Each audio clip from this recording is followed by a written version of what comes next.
Welcome to the show, Connie. It's nice to have you here.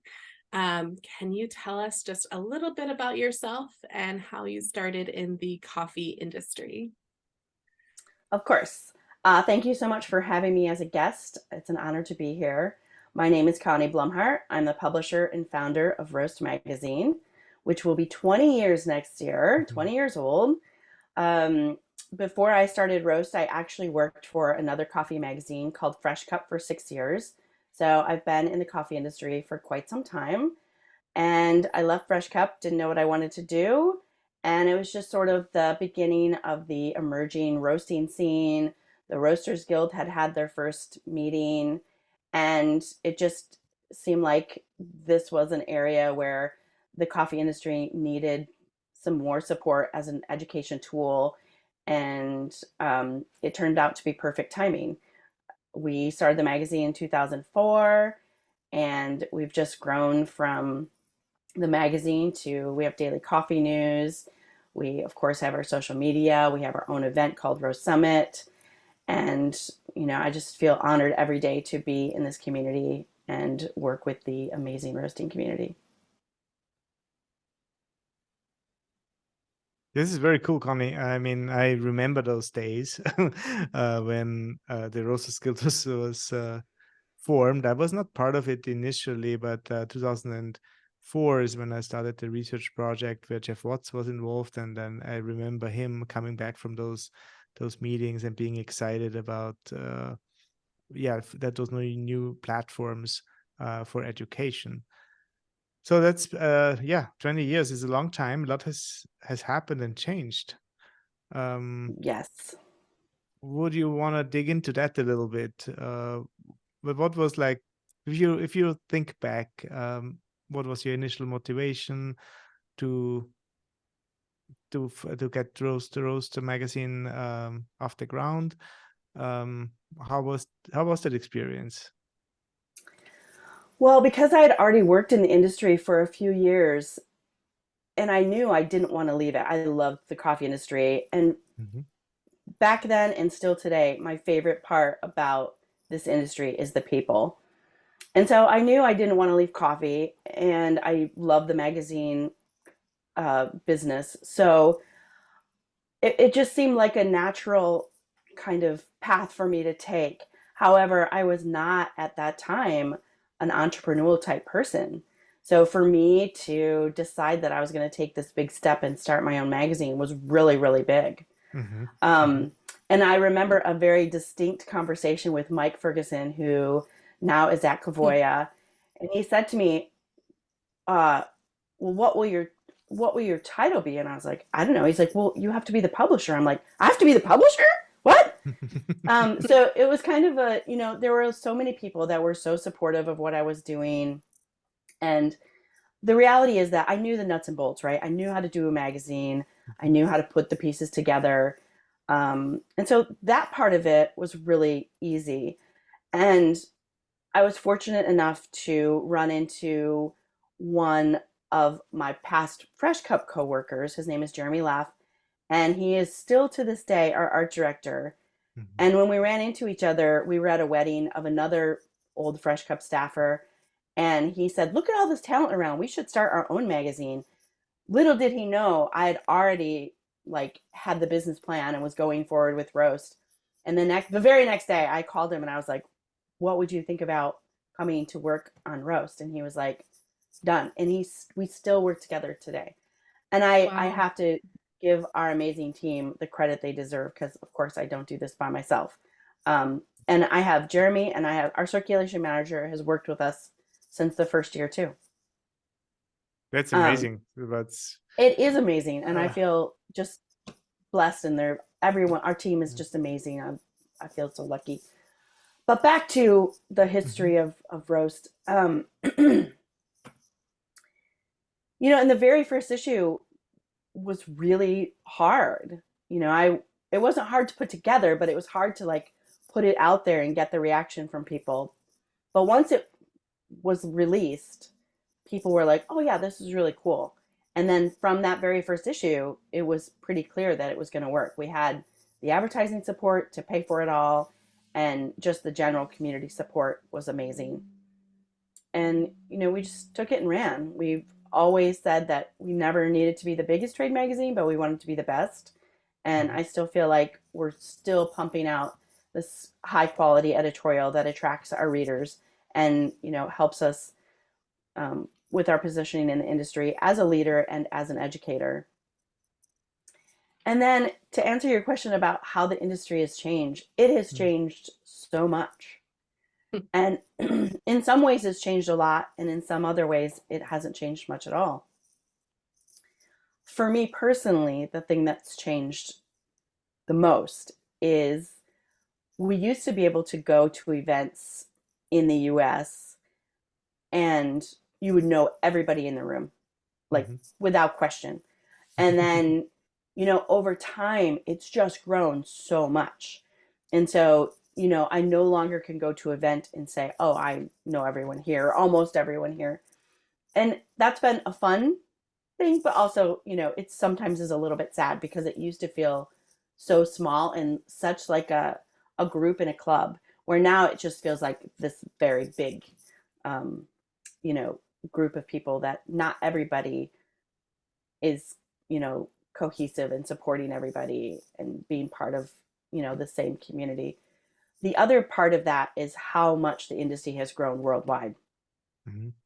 Like, I don't remember starting in coffee. I don't really remember talking about Asia at all. Right. And Mhm. now, people Yeah. are like, that's our biggest area of growth for everybody, I think. So for me, that's, how I've seen things change. Norbert, how have you seen things change? Yeah. Changing the tides. Yeah, a little bit. Well, I mean, I relate to that quite a bit, where it was definitely smaller, it was more intimate, it was a little bit more an insider's club, if you wanted to say so, from a critical perspective. But it was also nice because it was a little bit easier to communicate. You would know quicker what's going on. Um, the shift through the regions, I would say, also has happened. The US was definitely the epicenter in the beginning, and then it's kind of swapped over to Europe, and it's still going on. Now being more here, I see that a little bit closer, and then of course the Asia opening in a way that is yeah, it of course also happened over time, and it's in full swing. So lots more is happening, and then we also see like new horizons almost every 3 to 5 years. Middle East is pretty strong actually, also a shift towards not on I mean coffee was always there, but the shift to specialty coffee, and I think that makes the big difference. In Asia, it is the shift to coffee, from tea to coffee, so that is the fundamental, I would say, almost a paradigm shift, and then from there into specialty.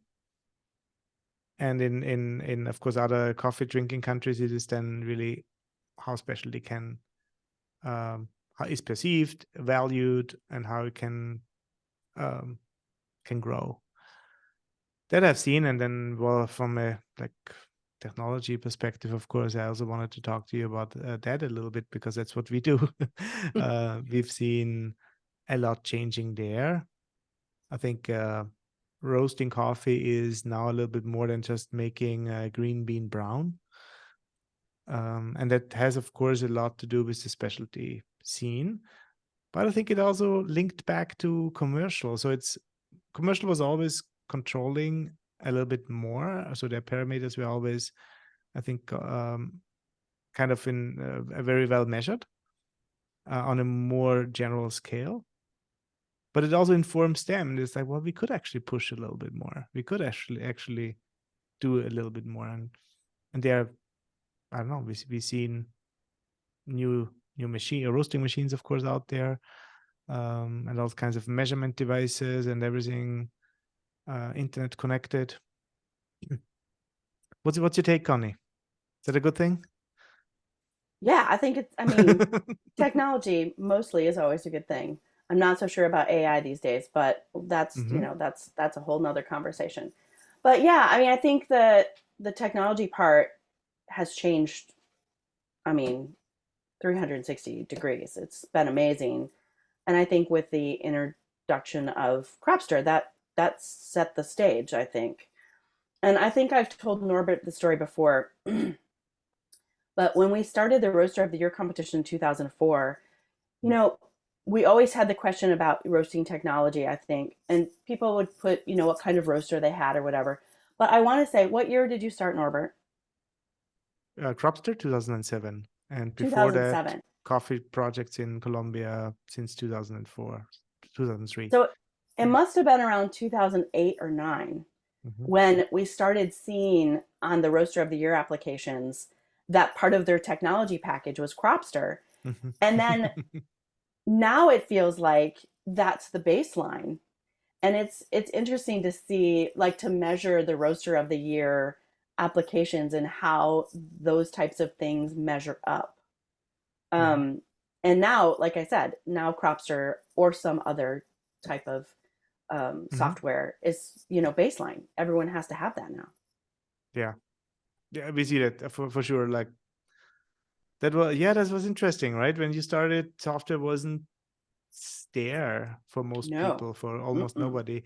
And credits to those who made their own, because there were a few ones out there. They knew how to Yeah. program and tinker, right? And that was like, oh, a very special thing, and then became more widespread and understood. And we were part of that, of course, to have those discussions. Why is this important? And sometimes the why is really hard to explain. I don't know how you feel. I mean, I see that when I try something new. So when I read about something new, it's like, yeah, that's in my head. And then I try, and then either it's like, yeah, this is great, or I like it, or I can see the potential, or it's just like, meh, tried it, but not so much. Yeah. I'm guessing that you had some of that when you started. People are like, why do I need that? Yeah, all the time. I mean, we had Hmm. that, and that's why I always ask the people to their, leap of faith almost. Please try it out and see for yourself, because that was really the best argument. They then suddenly understood that whatever they had in their head would come together in on a screen. And it's like, I don't have to count seconds anymore. I don't have to, even if they would do manual roast logging and manual uh, note taking. I'm like, oh, it's now all there, and I can shift my focus into something else. And I think that's the real shift. What technology brought to the people. And with that, of course, I mean, the rosters of the years is very interesting. So you saw that on the applications. Yeah. Um, do you think, like, let's talk a little bit about quality, coffee quality? That's what I was wondering too. Did it change with the technology adoption of technology? Hmm. I'm going to say no. Hmm. Yeah, that's That's a just like very, off the cuff, not looking yeah. back at the actual cupping scores from the competition. If we're just measuring roaster of the year, I would say the answer is probably no. Because there Hmm. were people that were roasting coffee before Cropster that could still roast coffee, right? So the scores didn't necessarily change. Hmm. But probably I'm sure other things in their roasting capacity did, right? Of Yeah, course. 100%. I mean, there's so many people out there who really know how to roast, and they can roast with or without technology, as long as they have a machine which is fairly controllable, or they have enough time on the machine to understand that machine. And I think those are elements we have, or technology can help with, so they can understand the machine quicker. That's very helpful for competitions where not everybody Mm. has that type of machine in their setup, but now they have an interface into that machine which gives them more information, so they can be adapting their knowledge, their roast knowledge, deeper. So for that, for example, I feel technology can help. It's a tool. It's not 100%. it's not a taking skills away, No. or eliminating. So what you did before is not valid anymore. Because I don't think so. And I think since you brought the AI topic, I cannot help. We have to talk about this. AI, what we call AI currently, I mean, is basically the text-based interfaces. Well, they rely on text which was written before. It relies on content which was already there, and based on that, it can create something new, but only through certain patterns. So if whatever is there in the past is bad, then new thing will not be groundbreakingly better. That's at least my perspective. But you said you're not sure about the technology, and I want to know why and what's your either concerns or where you think things might go wrong. Well, I think, there's a couple things, and I'm sort of dead serious about this. Mhm. Hasn't anyone seen Terminator? Hello? Like, someday these computers are just going to take over the world. I'm just saying. You can quote me later, but no, just kidding. Um, I worry mostly about young people in terms of, young people are the people who know most about technology these days, I feel. Mhm. And then two, if they're relying so heavily on this technology, how are they ever going to learn to write? Mhm. It's gonna be, the lines are very hard to determine, what's AI and what's not written AI. I don't know. Mhm. And I Mhm. think from an editorial standpoint, Mhm. it gets tricky. Like I just saw something recently about, um, it was about submitting content and you had to like prove that it was an AI. And I was like, I guess that's going to happen, right? We're going to have to, Yeah. walk very lightly in how we use AI and how we determine, I don't know. I think it's really strange. As a Mhm. publisher, are you Mhm. concerned about like the AI that scrapes and gathers information from the internet using roast information, or do you think it'll help with sales? Because people will be like, oh, some of this information came from roast. I should I mean, remember. I don't think so. I think that the can well, for now, right? For now, I don't think it's ever going to be able to, to provide the educational tool that an educator or someone in the industry can provide, right? It can only go so far, and then it's going to be wrong, and then it will lose its credibility. I think maybe I'm Mhm. wrong, but I mean, we don't worry about AI here, but I mean, maybe we should. I don't know. And I mean, you should always worry about new things, but not in a negative way. Right, right, right. And that's what I So mean. We talk about it, but exactly, and that's what I also hear from you. So it's there's always the unknown. Always might inspire a little bit of fear or a little bit of anxiety. That's not that great, of course. But let's if we can put that aside and really see like what are the real risks there. And I can see them. I can see them everywhere. I can see yeah. them with basically, well, education is important, right? We always go back to that. If you look at the roasters, if they need to learn the basics of thermodynamics in a closed environment where the coffee beans ultimately go in. They need to understand a little bit of the chemistry in the bean. They need to, so just for the roasting process, basically they need to understand the process. And so for that, it's also very helpful to understand a little bit the origin. How is the how does the coffee bean come about? It's not just arriving at our doorsteps because an importer said so. There's much more which happens before. So, and I think that's to me is exciting to learn, and that's the education I feel young people deserve and should go through, and then they can judge to make their own judgments. Because Yeah. it's also in the like Roasters Guild or in the coffee community, in the roasting community, there's different opinions. Oh, yeah. Just a little bit.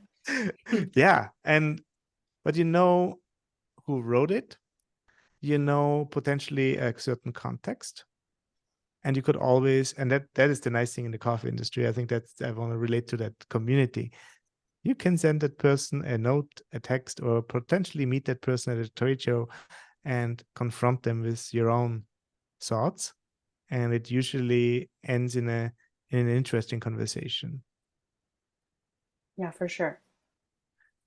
So how do you decide on the content for roast? Because that's the critical anchor point to stay relevant, cater to different audiences, maybe schools if you want. So Yeah, for sure. I mean, all of those, all of the above.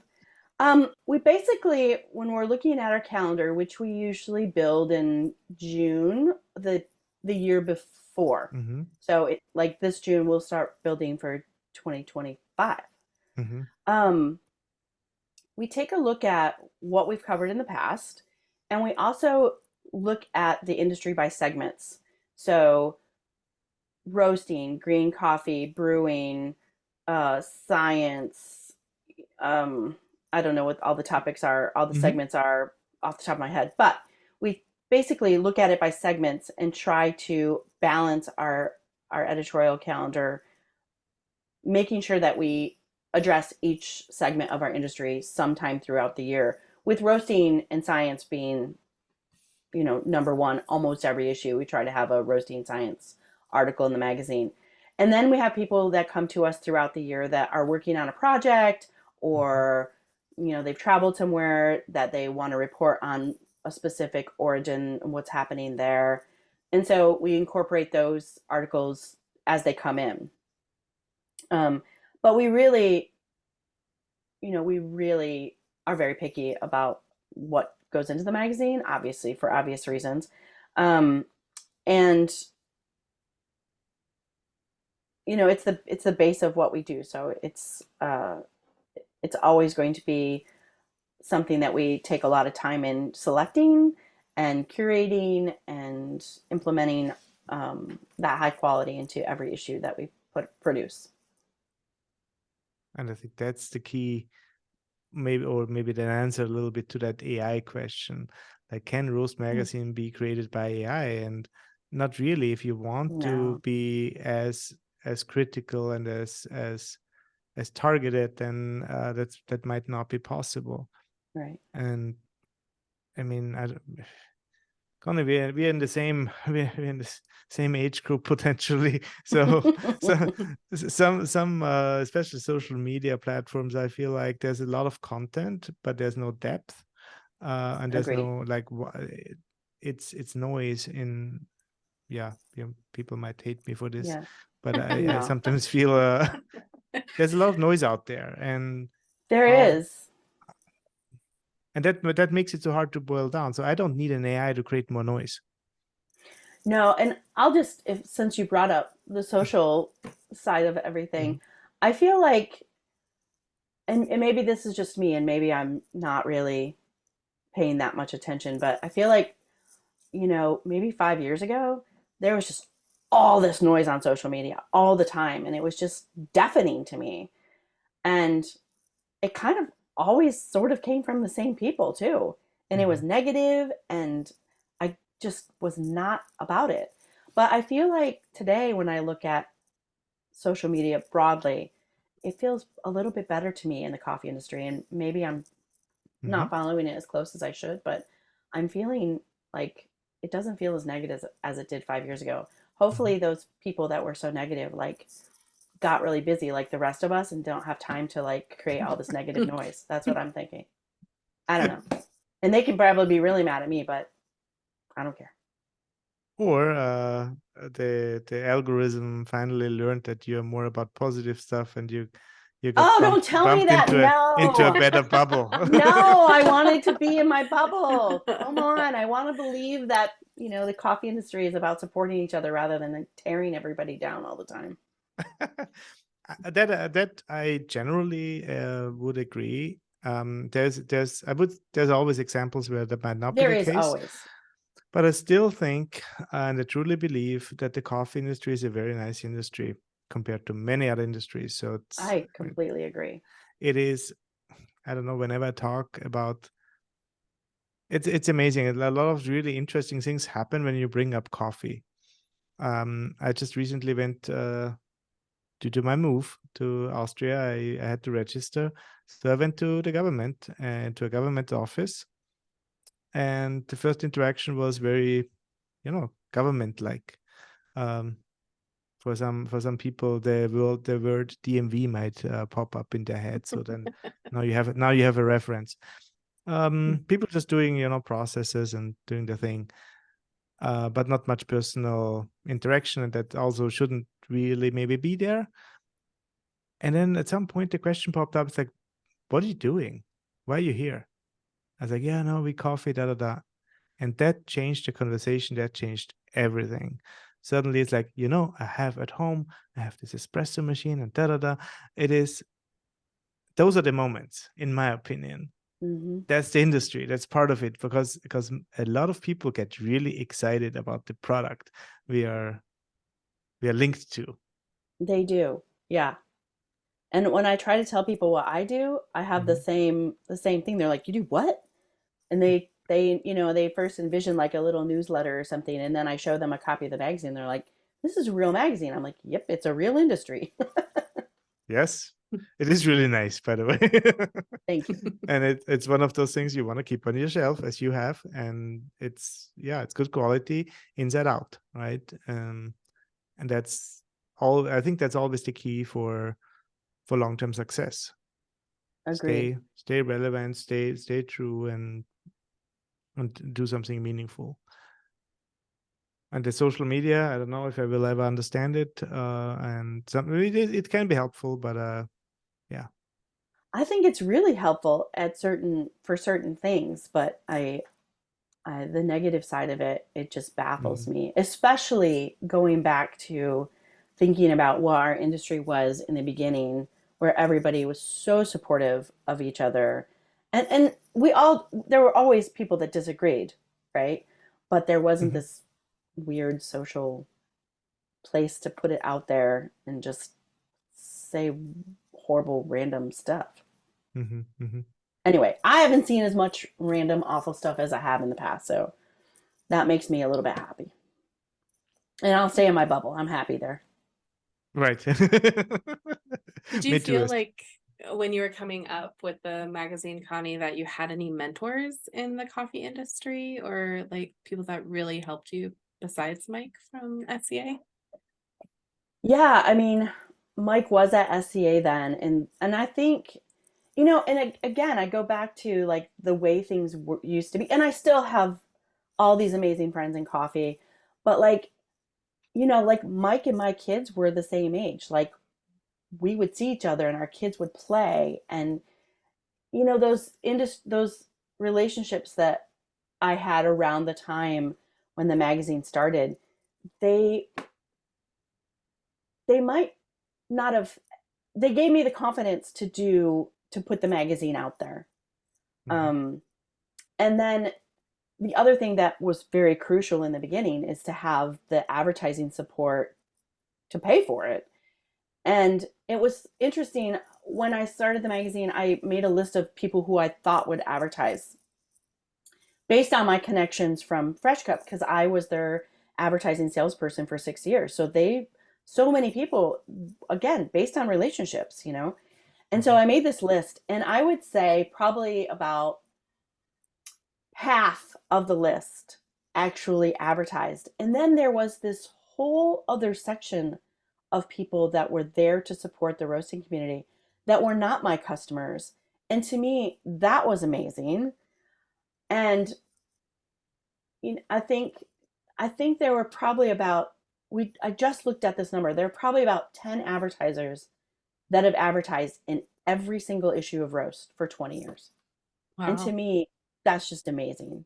Because that means, and in the beginning, in the first issue, I probably only had 25 advertisers. So the the support from people financially and friendship definitely drove everything in the beginning. And then I also, before I worked for Fresh Cup, I worked for a small magazine publisher in Southern California. And I have to give credit to that company because it was a small publisher. My editor's name was Patty Dunn, and she was my mentor. I mean, I feel like she really understood the magazine, small business publishing, and Mm-hmm. she helped me lay out um, what it looked like to manage and run a magazine. And I basically just took that and kept going. And then, of course, I learned a lot at Fresh Cup too. And then I learned about the coffee industry. So, yeah, I would say my friends in the coffee industry were definitely, part of my peer and mentor group. Um, someone's name that we don't hear very often, but Ted Lingle was also very Hmm. supportive Hmm. of the magazine. And I didn't have a very strong relationship with him. We knew each other. But when he found out I was doing the magazine, we were at an event and he actually came and got me and he was introducing me around the room to people I didn't know. And he was Hmm. telling people what I was doing. So that always remains a really positive memory for me. And everybody was just, I mean, really supportive of the magazine in the beginning, and um, that's why it's still here. Yeah. Yeah, it sounds like community has been a big part of the success of Roast. Um, It's thinking huge. thinking about today, how would someone build community within the coffee industry, would you think? Well, I mean, for me personally, from being from an older age group, it's hard for me to understand building those relationships via social media. I don't understand how people do that at all. But I can understand like building relationships, if you can't go to an in-person event. Like I do have relationships that Hmm. I've built via email, right? And then you finally meet that person and you're like, oh yeah, you feel already acquainted with them. But me personally, I still am very event in person oriented. And I still feel like when I go to events, it's my goal to meet as many people as I can. And I always make it my goal to walk away with one or two new quote unquote best friends every event I go to. And I feel like that continually builds my, my community. And it also helps cross over, you know, the the old timers and the new people coming in. Hmm.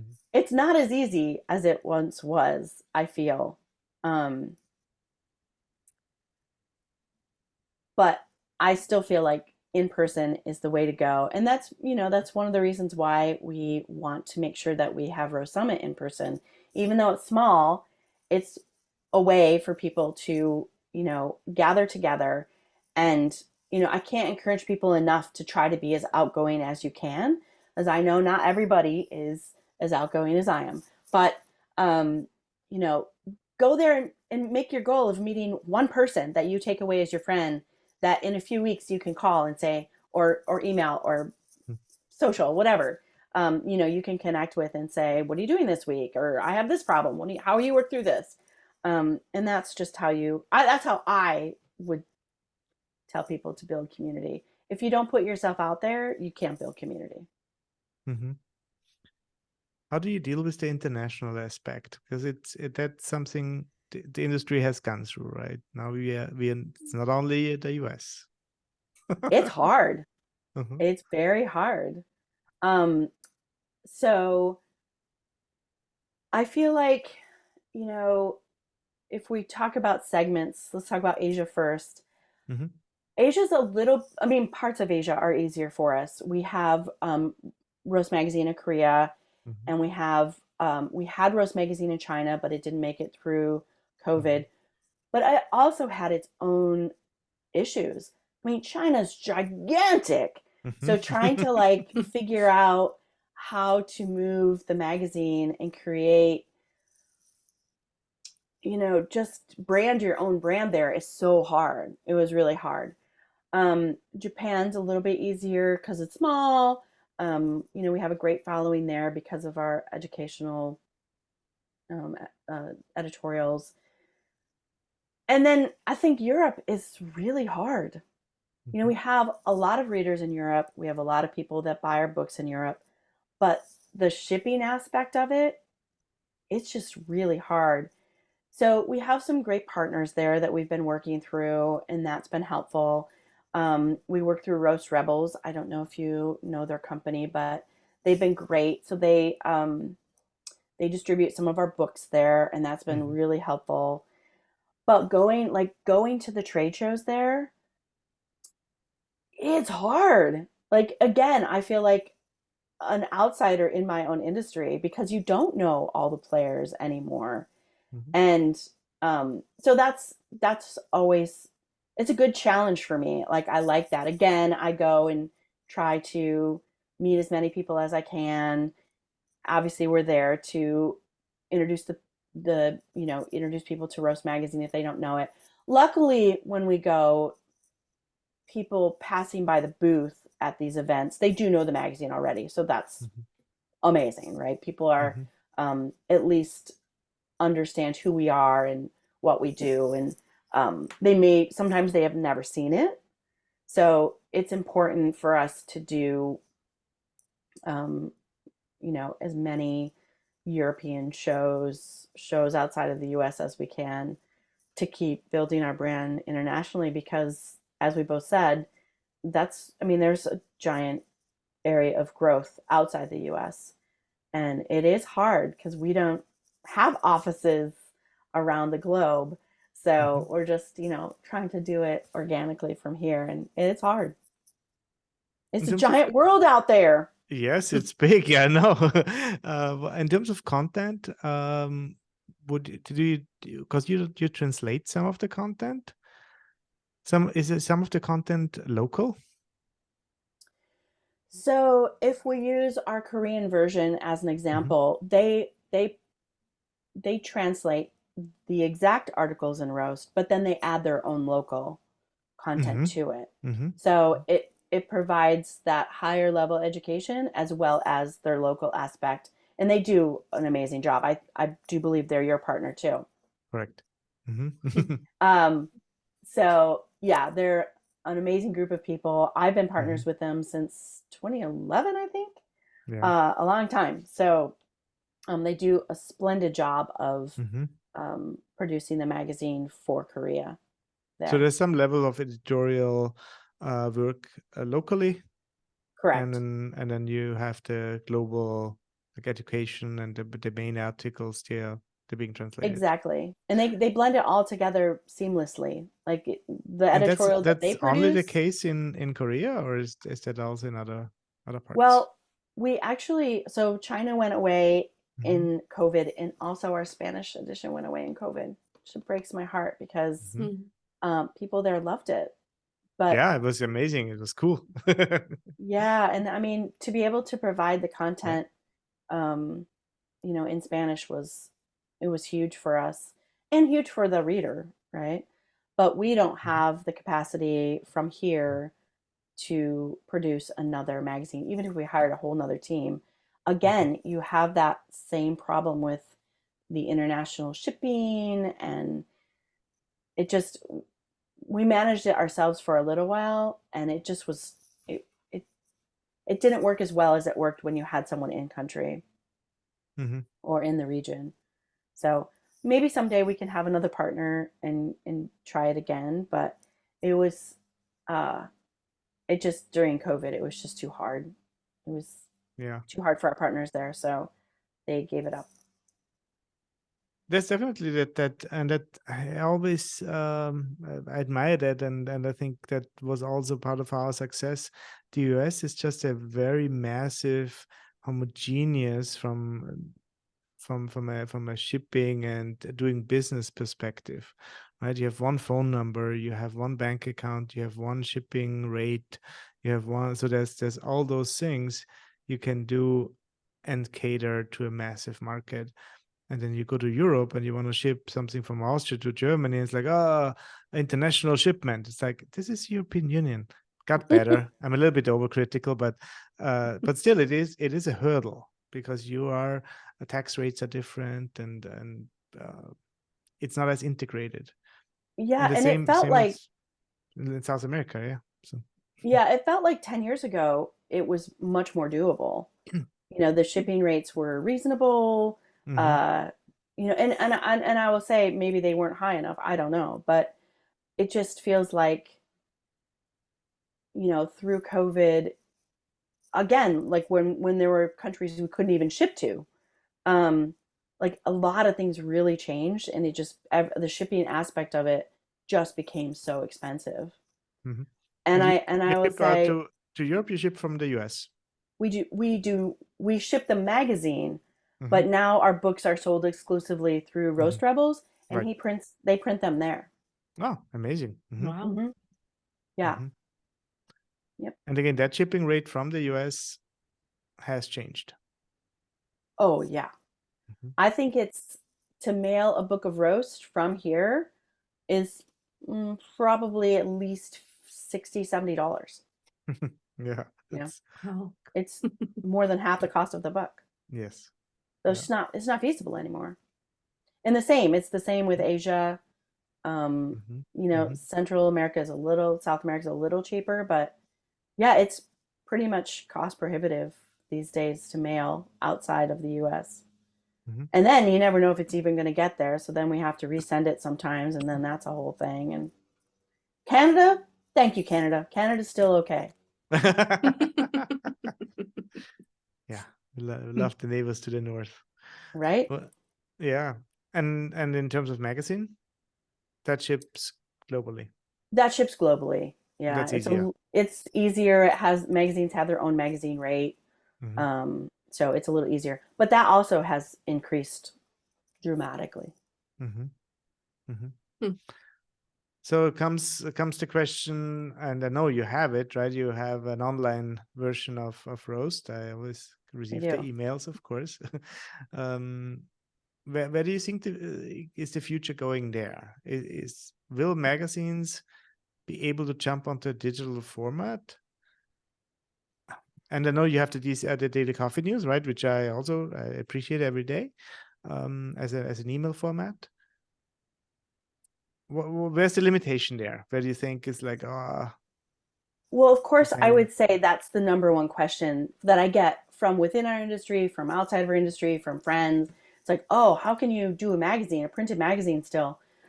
I will say that our digital edition has grown significantly outside of the US Mhm. because of the shipping problems.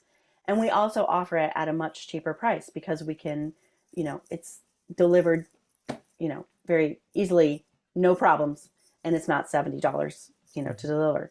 Um, but I think one thing about Roast that we do very well, and we will, continue to keep the magazine at this level, is again, our editorial is very technical in nature, and those people still have trouble reading highly technical information via digital formats, right? You can't read a full Roast Magazine article on your phone. And the people that do, I give them credit because I can't even fathom the idea of that. It seems awful. But people tell us the reason that they still subscribe is that they love the feel, they love the way it Mhm. looks, Mhm. they associate, a high level brand with receiving it. And again, that editorial is there to draw them in, and it's much easier to consume that editorial via a hard copy than it will ever be to try to read it digitally. Mhm.